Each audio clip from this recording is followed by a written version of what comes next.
Welcome everyone. We're back with the next episode of Marktalks, an initiative started by the Marketing Society of Shaheed Bhagat Singh College, Delhi University. I'm Aditya Kapoor, a member of the Marketing Society, and along with me I have Vyom Sharma, and we will serve as the host for today's enlightening interview session.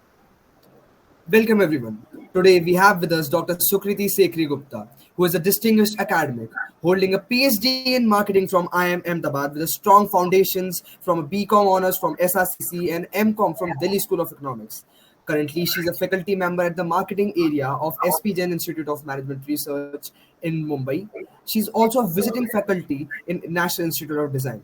Her doctoral research is focused on influencer marketing, consumer behavior, and neuromarketing, exploring the impact of influencers on consumer decisions and delving into the subconscious factors that drive the consumer choices. Dr. Sekhri's pioneering works in these areas has significantly influenced modern marketing strategies, bringing academic insights with practical applications. We welcome you, ma'am.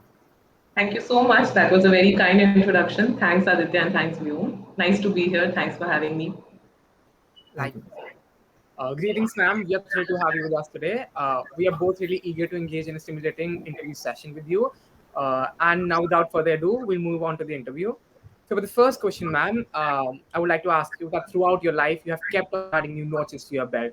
From being a BCom honors student at SRCC to managing to do PhD, which is a huge feat in itself, but that too from IIM Ahmedabad, which is a dream institute for almost every Indian student. Moving forward, you took up teaching as a profession, and in that too, you left your mark.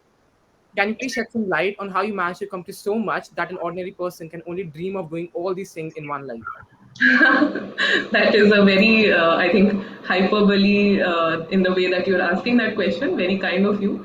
But I think at each step of the way, what guided me was keeping my sight on the next step in the journey, right? So I was looking for, let's say, when I began my journey at going back to class 12, right? That time I was clear that when I've taken up commerce, I had this dream college of course, Sri Ram College of Commerce, and I had this dream of getting into TU, enjoying that college experience, all of that.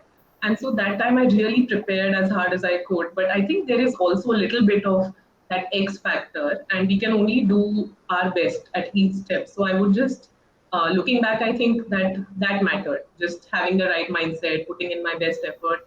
And thankfully, as luck would have it, I met the cutoff. I don't think I would have met it in the subsequent years when it reached crazy heights.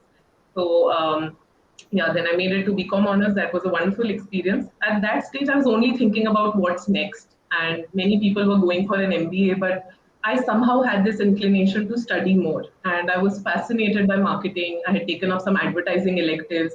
I was fortunate to get wonderful professors. So that exposure helped to realize my love for the subject. I decided to go for MCom at that stage.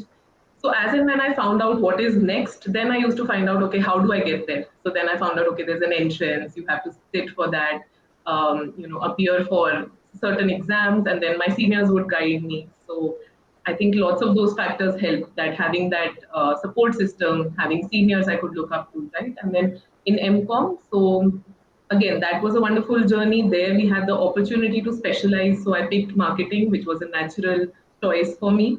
And in the second year, then I got exposed to many, many facets of marketing. So I think what I do now in my research, I owe a large part of that to the seeds of thought that came during MCom.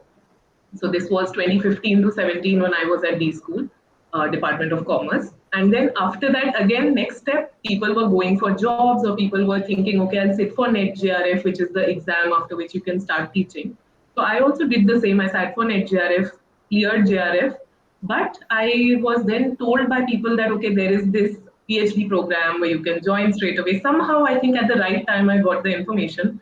And I knew I always wanted to teach. I was passionate about teaching. I used to, even in small groups in school, college, I used to be the person who is, sitting and giving tutoring or just sharing notes with the class. I was that always studious type of bacha in class, right? So it was a natural step.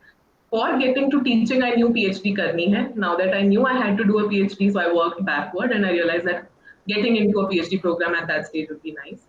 So thankfully got into IMA. That process itself was, I can have a discussion around that itself. That's a huge series of steps, but I was fortunate to be selected. and three of us made it to marketing that year. And so it was a wonderful journey going forward, 2 years of coursework followed by in-depth analysis and getting into nitty-gritties of research methods, then starting my work on the PhD. So that itself, I think 5.5 years of work. And now I'm on the other side. It feels great to be a faculty member here at SPGen. And I feel privileged and fortunate that it's one of the best institutes. You would be knowing it just got ranked #1 in the FT rankings also for Masters in Management. And the culture here is so vibrant. People are so enthused to learn and to share and grow. And I think that is what motivates the most. So, in a nutshell, all I can say is just keeping the sight on next stage and trying to maximize opportunities that come your way. I think they come at the right time and making the most of that. That is what I can say, connecting the dots looking backward. Uh, but you made it sound very nice, so thank you for that. Your story was quite inspirational to us, ma'am. Thank you. Ma'am, so I'll move on to the next question. So I wanted Sure. to ask you, what motivated you to choose academia over corporate life? And if you could also provide us with a glimpse into the life of a professor at SPJIMR Bombay from your perspective. Like, I'd like to know what it's like to experience and walk in their shoes, navigating the unique challenges and overcoming them. Oh, that's a great question. So, a day in the life of a professor, let me try and take that question first. So, I think there's a lot that we juggle as a faculty member, several aspects of which may be invisible to the students. So, of course, one major chunk is teaching, which is, when we are in the classroom and delivering lectures, seminars, or at SPGen and other B schools, the norm is of case studies, right? So, we have case methodology where the case is prepared by students before the class, and then in the class we try to go in depth into hows and whys and try to link it with the application and theory concepts. So it's a great learning experience, very immersive experience, and so that is what a large chunk of my time and as a professor goes into. A large chunk also goes into preparing for the class, by the way. But other than that, what I spend time on is research. So teaching, research, and service are the three pillars that a professor or a faculty member typically looks at. So research involves all those different projects that one is exploring at the moment. So my area of research and specialization is in consumer behavior, consumer psychology. So like you mentioned, influencer marketing is one of the domains that I work in. There is a recent project I've been working on there. My thesis was in language and marketing and looking at advertising, specifics of advertising, vague and abstract language, and so on. Other than that, I also do research in branding. So there are these multiple domains, and several projects are going on at the same time. So most of the times, I spend my day with meeting my co-authors, whether they are in the institute itself or they are at different institutes all over the world, and so we have Zoom calls and connect there to take the project forward. Then submitting to conferences, writing journal articles, all of that takes up a large chunk of time. And the third aspect, which is service, is of course to do with, let's say, meeting requirements for taking the institution forward. So things which involve being in a committee, let's say admissions committee, or getting involved in processes of the college, right? For instance, I'm hosting a conference which is on quantitative marketing in December. So as a conference coordinator now, there are a number of activities, logistics, planning, all of that. So that chunk is also part of my work. So it's an exciting career option. And why I went for academia over corporate, like I said, since childhood. So my mother is a professor at DU, at Lady Owen College, and my nana, my maternal grandfather, was a professor of botany. So I think over the years I have seen a very academic lifestyle at my home, right? And my father is a doctor, so they have always been studying, and books and engaging with learning has been a part of my upbringing. So I think that has really driven me towards this profession. Since childhood, I would play pretend and have a chalk and blackboard at my home and be teaching a class and all of that. I think that was a natural inclination for me.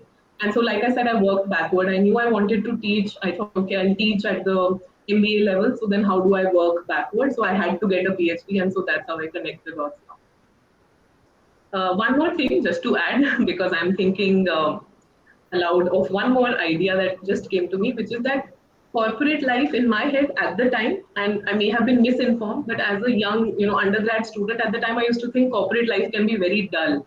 that you have a typical routine and every day will look the same, all of that. So I felt that academia will give more freedom to explore topics and areas which you're passionate about. So that was the other aspect. That was great, ma'am. Actually, my aunt too did a bachelor's from Lady. Oh, that's great. All right. We So, might be knowing each other. yeah. So, ma'am, before we move to more marketing focused questions, I cannot help it. So, I'm going to ask you about your journey at IIM Ahmedabad. So, being an undergraduate student, I dream day and night about making it to IIM Ahmedabad. I like imagine myself walking through the corridors of the breathtaking campus, which you already have done so. So, like, can you please share us the glimpses of your journey at IIM Ahmedabad and what were your best memories over there? Oh, that's a wonderful question. I can go on and on. You'll have to make me stop. But 5.5 years at IIM Ahmedabad, it feels like a second home now.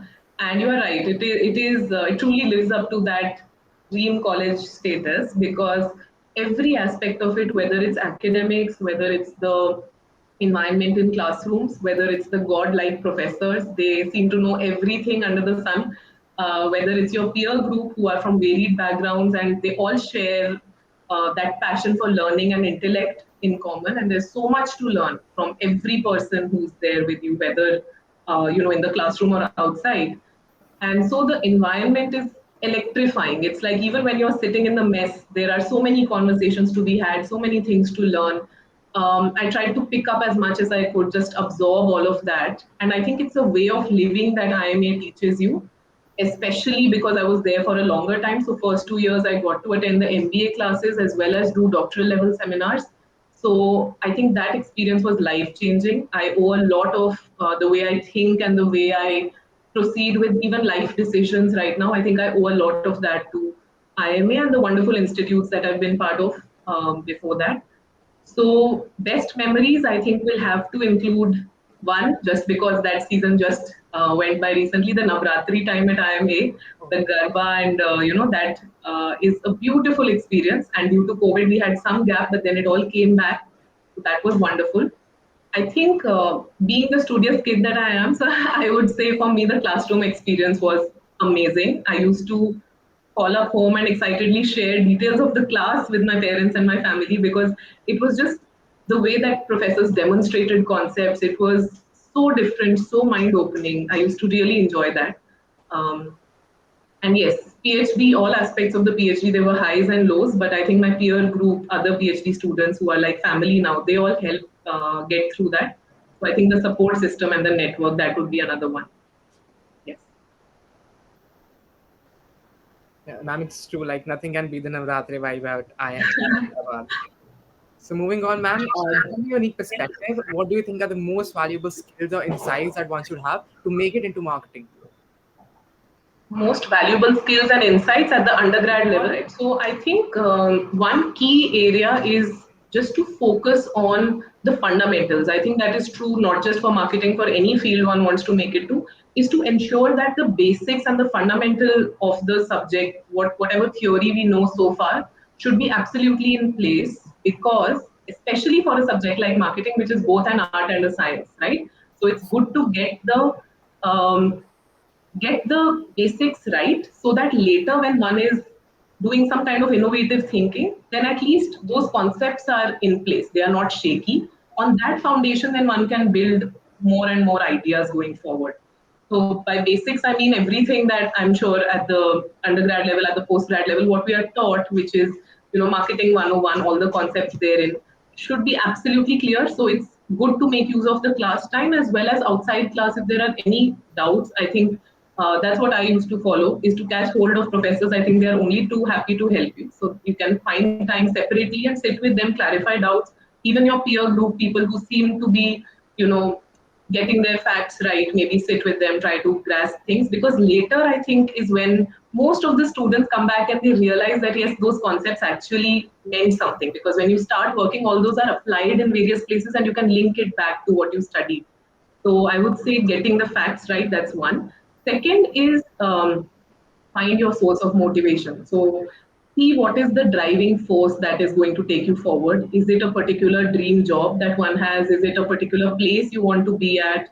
Is it a type of lifestyle you are striving towards? Is it some creative work or something you see yourself growing towards? Is it some social impact or contribution that you see, yourself adding to?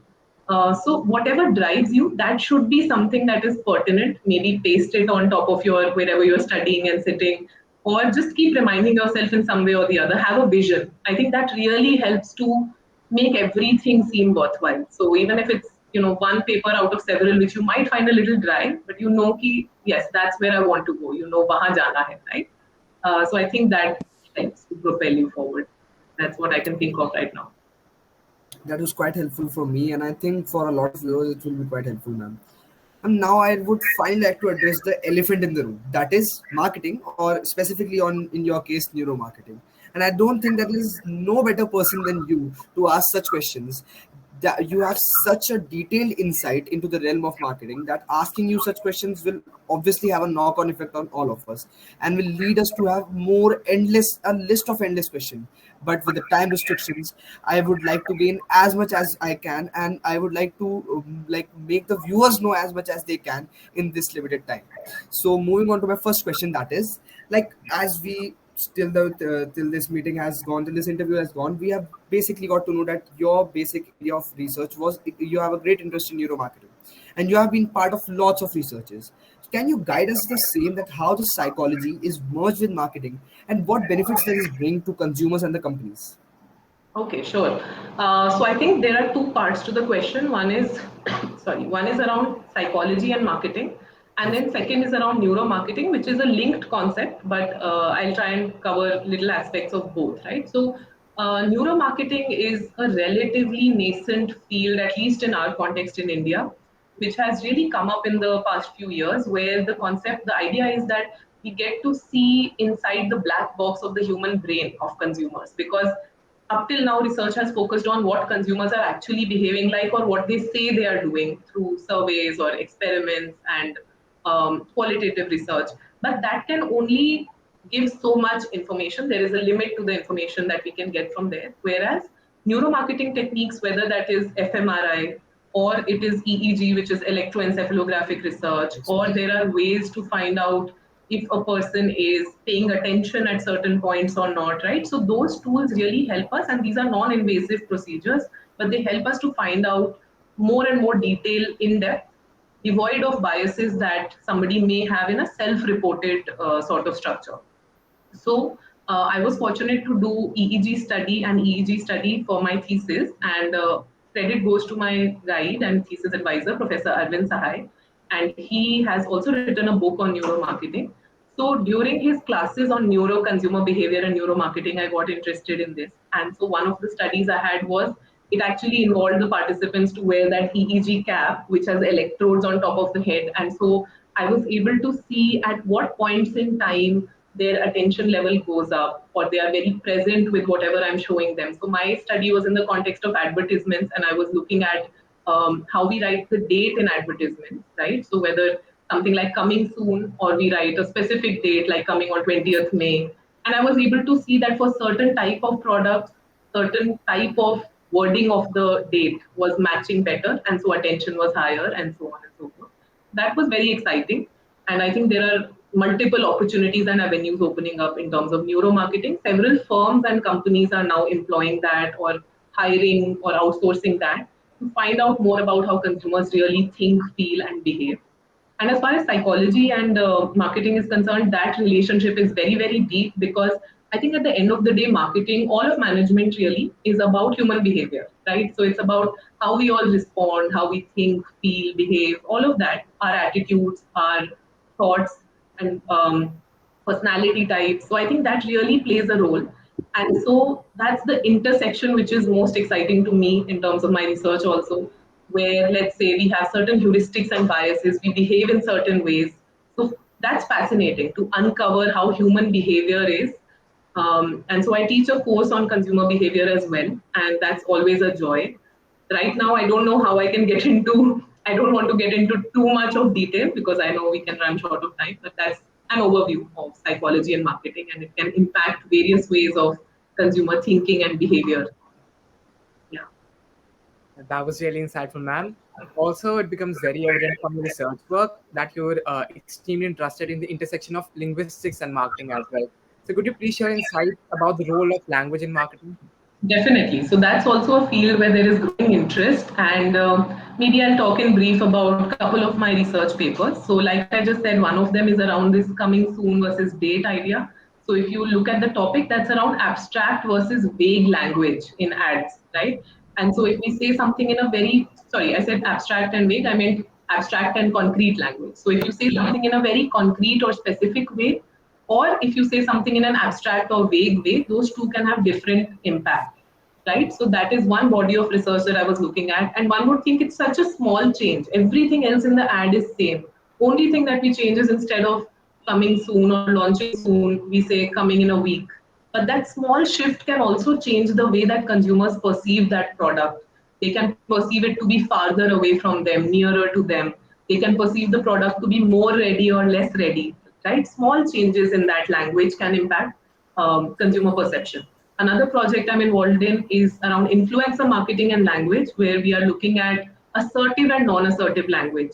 So you would have seen examples on YouTube, for instance, people who say subscribe now, or they'll say comment below, versus if somebody says please subscribe now or you may comment below, right? So small tonal shift, whether it's very assertive, which leaves no room for doing something else, so you are kind of forcing a person to act in that way, versus it's non-assertive, where you are giving an option, you may do this, please do this, right? So the two have a different impact on how consumers perceive. In the first one, as you can imagine, we are finding evidence through our studies that consumers feel a pressure, that they feel pressured to comply with that message. And so they may react negatively. They may not like that ad so much. If an influencer comes and says, buy this, right, they may not like it. But they may like it when they say it politely or more non assertively. And we are finding interesting evidence of gender coming in. So if a male says something in a certain tone and a female says something in a certain tone, it's viewed differently. So that's another area. Um, I'm also looking at euphemistic use of language in brand words. So, but maybe that's a topic for another day. I don't want to get into too many research topics. But yes, language and marketing does have an impact on various aspects of consumer behavior. Well, it was great to know that how are the influencers changing the perspective of people for certain products. So, moving on to my next question, I was just wondering that, like, from my questions and other questions, we got to know about how the consumer's psychology and how the consumer is being affected, and what is the role of consumer in neuromarketing. Can we get to know that what is the role of sellers in neuromarketing? How are the sellers investing in neuromarketing, and like how is the seller psychology working regarding to neuromarketing? Okay, so yes, so like I said, many sellers slash businesses and brand managers, owners are investing heavily in neuromarketing and in consumer psychology research in order to find out more about these softer aspects of perception and behavior, which may not be as evident to them if you were to just do some quantitative research or the other, where you don't know what is really happening in the consumer's mind. So I think, yes, it's becoming more and more pertinent that people in the business world are trying to figure out that, okay, there are certain ways in which consumers are behaving. For instance, let me give an example. Recently, during the pandemic time, I noticed that Zomato and Swiggy and all these platforms were using something known as social proof theory, which is a subtle form of persuasion, where, for instance, people were hesitant to order at the time because of hygiene issues, and they were not sure whether we should order on the app or not. So something like writing a small sentence there saying that 2,500 plus people have recently ordered from this restaurant, and they used to do that, which is a form of that's a heuristic or a shortcut or a bias that our human brain takes. That when we see that, oh, so many people have ordered, that means it must be safe to order. And so that's a form in which such apps persuade us that I'll also go ahead and order from that restaurant. Right? So that's just one example. There are many, many, many such instances where firms and sellers are recognizing the importance of knowing what's going on inside the mind of consumers. Zomato's marketing team is on another level. That's true.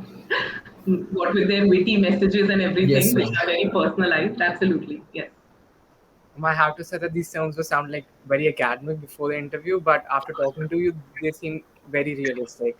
Practical. I'm glad to hear that. Thanks, Aditya. So, ma'am, the interview seems to be getting very heavy and technical. So, I'd like to lighten up the interview by asking a bit Sure. broader question. So, I see that from very early on, you were very clear in mind that you wanted a career to revolve around marketing. So, what is it about marketing that made you want to make a career in it? Oh, okay. So marketing, like I said earlier, it's a blend of art and science. I felt that it offers enough fodder for the logical part of our head and for the creative and fun part of our head. So I was always drawn to both. And I think as a person, I'm somebody with eclectic, taste, and I'm always into too many things at the same time. Even during my PhD, which people find amusing, but I was in the music society. I used to sing. I used to perform. I was in the dramatics club. I was the lead in a play. During exam time, I was also into writing, and I would try and juggle too many things at the same time. I feel marketing is a place where I felt at home. Marketing as a discipline is something that gave me that fulfillment for both my logic and fact-based side, plus some room to explore and some places where there are no rules, right? So I think that as a discipline was very exciting for me, and that's what I see most of the people who are choosing to be in the field of marketing. I feel that I have in common with them. So maybe that's what drew me towards marketing. So, ma'am, you talked about juggling too many things at once. So, to follow up the question, I would like to ask you, how do you stay updated with the latest trends in marketing while juggling your teaching roles? Okay, so I think partly it is driven by just sheer interest because I do want to know what is happening. But some of it is also discipline because, like I said, as a researcher, one has to stay updated with what are my peers doing around the world. Recently, I got the opportunity to be at Seattle for a very renowned conference, which is Association of Consumer Research Conference, and I got the chance to present my work there. But also, then that is a space to connect with so many people from around the world, studying and doing research and teaching at various universities, and they share their research. So that is a forum where you get to see what is cutting edge in today's time and age. So that's one avenue: conferences and exposing oneself to new ideas and thoughts. Second is reading. So I think not just reading journal articles, but also reading in general. So just business news and trying to find out even small things like just noticing what is happening on an app, like I just said. So those things also, then trying to connect it back to theory. I think that's very rewarding and helps to understand how a business is making sense of things, because ours is a discipline which is very rooted in the real world, like you just said. It is not just bookish, it's very managerial in practice, it is implementable, right? So just observation and reading helps. And then journal articles, I subscribe to few journals which are coming out with their new copies, new issues, and then one can get into that academic article, which also then gives way to new ideas. So it's a wonderful process. Plus, my students help. So in class, students bring in wonderful new examples, or if they've just done their internships, then I get to know about okay, what are firms now into and exciting stuff. So that also helps. So, ma'am, Students are quite a source of information.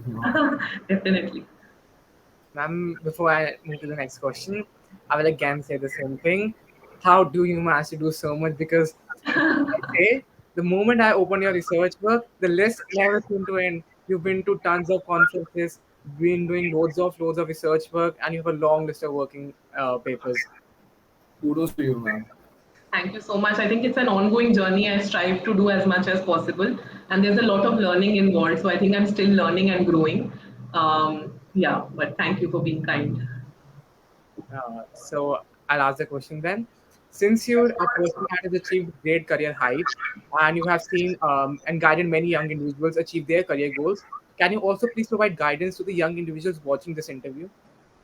Okay, definitely. So I think my number one insight will just be what I said earlier. I'll reiterate that, which is to know what is driving you.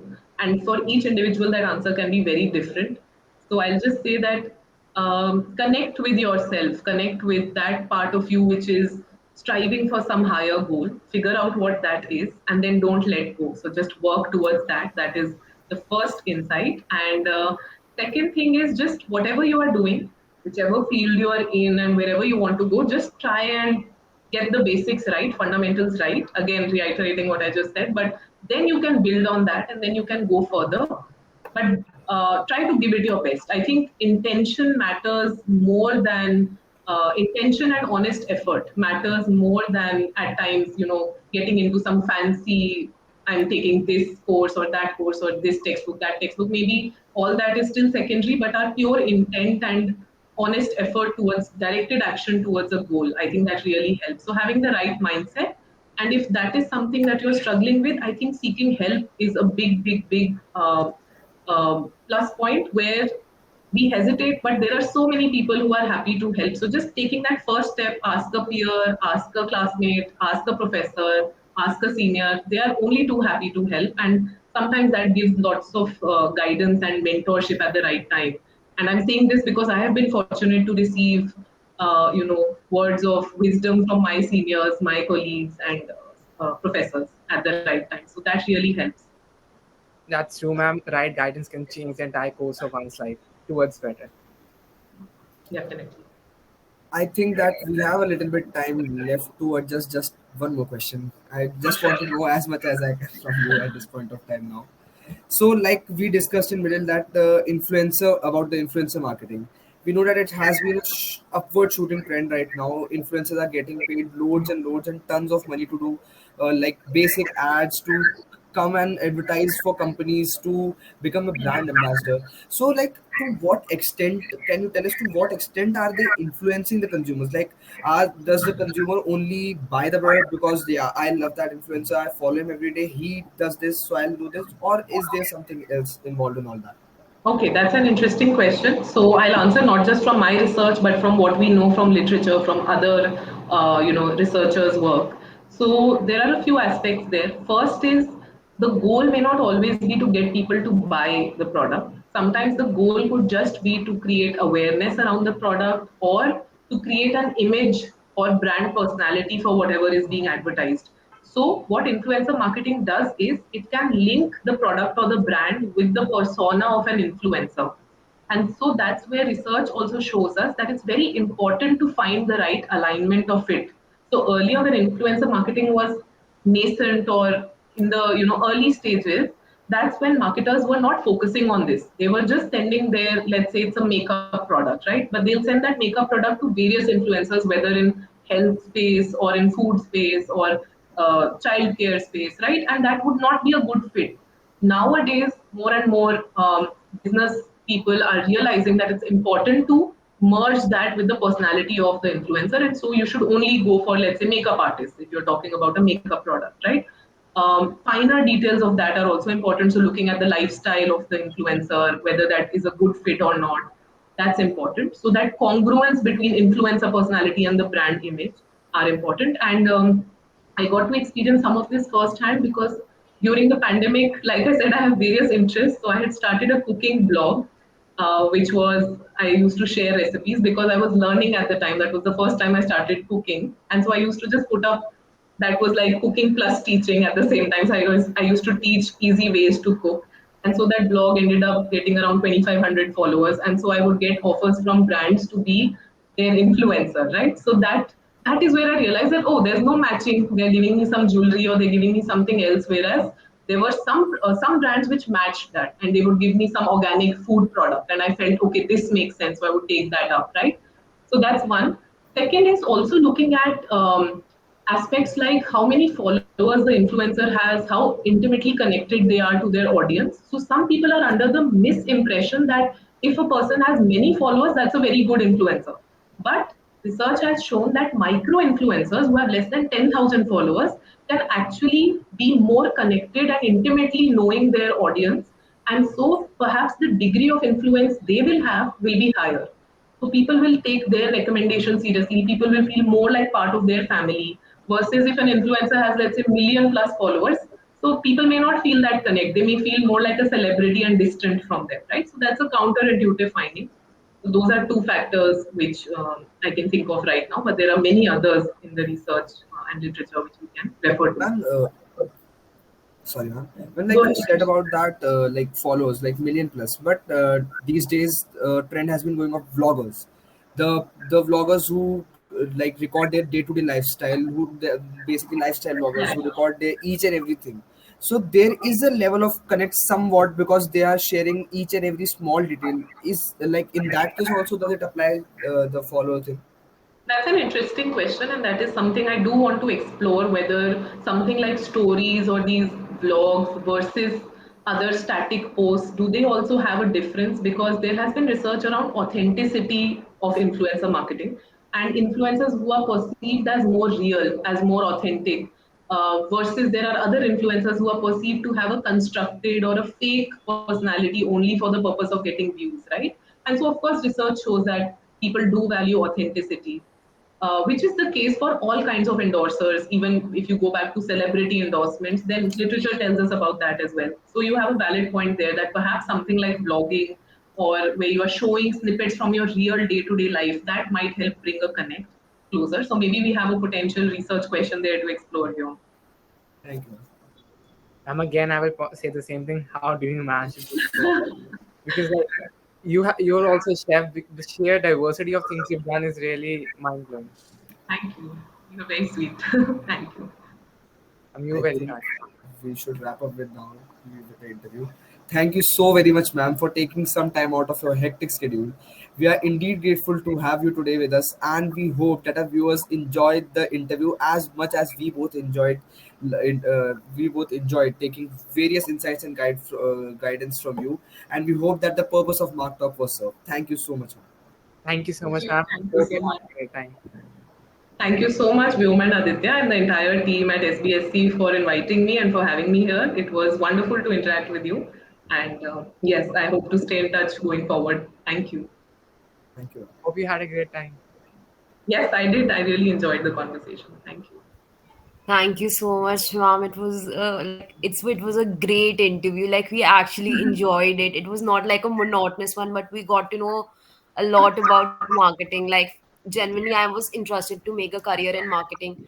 It was extremely insightful for me. Thank you, Swarika. It's very sweet of you. I also really enjoyed it. I did not know to what level I should stop, but I was constantly trying to stop because I had so much to say. I was trying to keep within the time limit. Thank you. Thank you, A ma'am. great experience. Thank you for reaching out, and it means a lot that you invited me. Thank you. It's a pleasure. All right. All the best. Stay in touch. Thank Take you. care. Thank you. Bye bye. Bye, ma'am.